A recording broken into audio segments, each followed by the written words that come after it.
آج ہمارے ایوان میں موجود حضرت علامہ مولانا حافظ محمد آصف ضیاء صاحب فاضل دارالعلوم بحیرہ شریف تشریف فرما ہیں. گفتگو کے سلسلے کو آگے بڑھاتے ہیں. حضور یہ فرمائیے گا کہ سیدنا عمر فاروق رضی اللہ تعالیٰ عنہ کا جو دور خلافت ایک تو کتنے سال رہا اور دوسرا آپ کے جو فتوحات اور جو امور سلطنت کے حوالے سے جو آپ ایک الحمدللہ آپ کا جو کردار آپ کا افکار ابھی تک بھی ہمارے جو حکمران بھی اس بات کو کرتے ہیں کہ دور فاروقی حضرت عمر فاروق رضی اللہ تعالیٰ عنہ کا جو گزرا بہت اچھا گزرا, اس کو عملی جامہ پہنانے کی بھی کوشش کرتے ہیں. تو یہ فرمائیے گا اس حوالے سے. جی بالکل, حضرت عمر فاروق رضی اللہ تعالیٰ عنہ کا دور خلافت جو ہے وہ 10 سال 6 ماہ اور 4 دن رہا. اچھا جی. اور اتنے عرصے قلیل عرصے کے اندر یہ آپ کا وہ سنہری دور تھا جس کے اندر آپ نے پوری دنیا کو عدل سے بھر دیا. ہر طرف عدل و انصاف کے جو ہے وہ چرچے تھے اور آپ نے اشاعت دین کے حوالے سے آپ کی لازوال جو ہے وہ قربانیاں موجود ہیں اور فتوحات کا اتنا سلسلہ آگے بڑھا کہ آپ ہر طرف جدھر ہی جو ہے وہ تلوار اٹھاتے اسلام کے پرچم کو بلند کرتے جاتے. اور آپ کے دور خلافت کے اندر جو ہے جو فتوحات ہوئی اور آپ کا جو رقبہ بنا وہ 22 لاکھ مربع میل تک جو ہے وہ اسلامی سرحدوں کو آپ نے پھیلا دیا.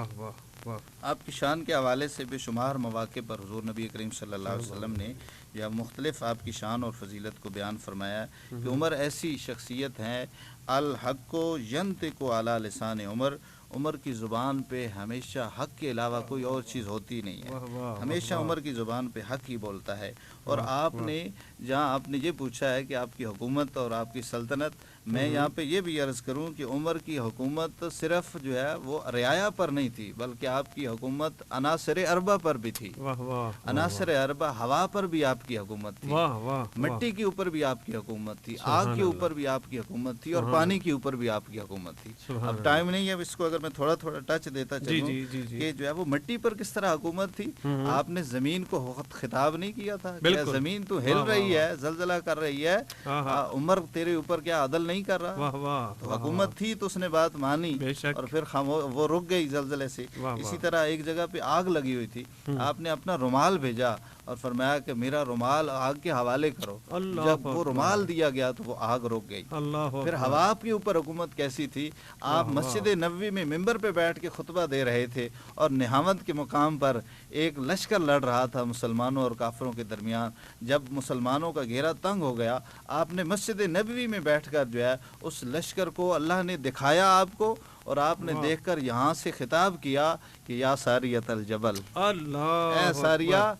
جبل پہاڑ کی طرف دیکھیے. تو وہ ہوا حضرت امیر المومنین کے اس پیغام کو لے کر گئی کہ نہ گئی؟ سبحان اللہ, وہ لے کر گئی اور حضرت جو ہے وہ ساریہ نے پیچھے دیکھا اور جو ہے وہ اپنا جو ہے وہ اپنا دفاع کر لیا. تو اس طرح جو ہے کیا کہنے, پانی کے اوپر بھی آپ کی حکومت ہے.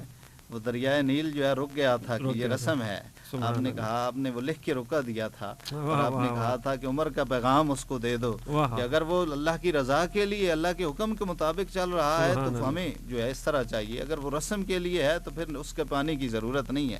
عمر کا پیغام گیا, پانی کی نے بھی آپ کی اتباع کی اور قیامت تک اور آج تک جو ہے وہ پانی کبھی روکا نہیں ہے. سبحان اللہ, کہیں آپ کا خط چل رہا ہے, کہیں آپ کا رومال چل رہا ہے. سبحان اللہ, بالکل ایسی بات. تو اسی طرح آپ کی قبول اسلام کے حوالے سے اور آپ کے دور کے حوالے سے بے شمار قربانیاں ہیں اور آپ کی لازوال خدمات ہیں. آپ یہ فرمائیے گا حضور, سوری فار انٹرپٹ, میں آپ کو قطع کلامی کی معذرت, کہ سیرت و کردار کے حوالے سے آپ یہ فرمائیے گا. اور اس ساتھ ہم بات کر رہے ہیں حکمرانی, جس سے آپ نے فرمایا کہ 22 لاکھ مربع میٹر اس پہ آپ کی حکومت تھی. تو یہ جو ہمارا آج کل کے حکمران یا ہمارے جو بھی حکمران ہیں, ریاست کو بہتر بنانے کے لیے یا سیرت و کردار کو اس کو فاروقی سیرت میں ڈھالنے کے لیے کیا وہ اسپیکٹس ہیں جو آپ سمجھتے ہیں کہ وہ ان کو اپنانے چاہیے؟ جی, اس حوالے سے سب سے بنیادی بات یہی ہے کہ آج ہم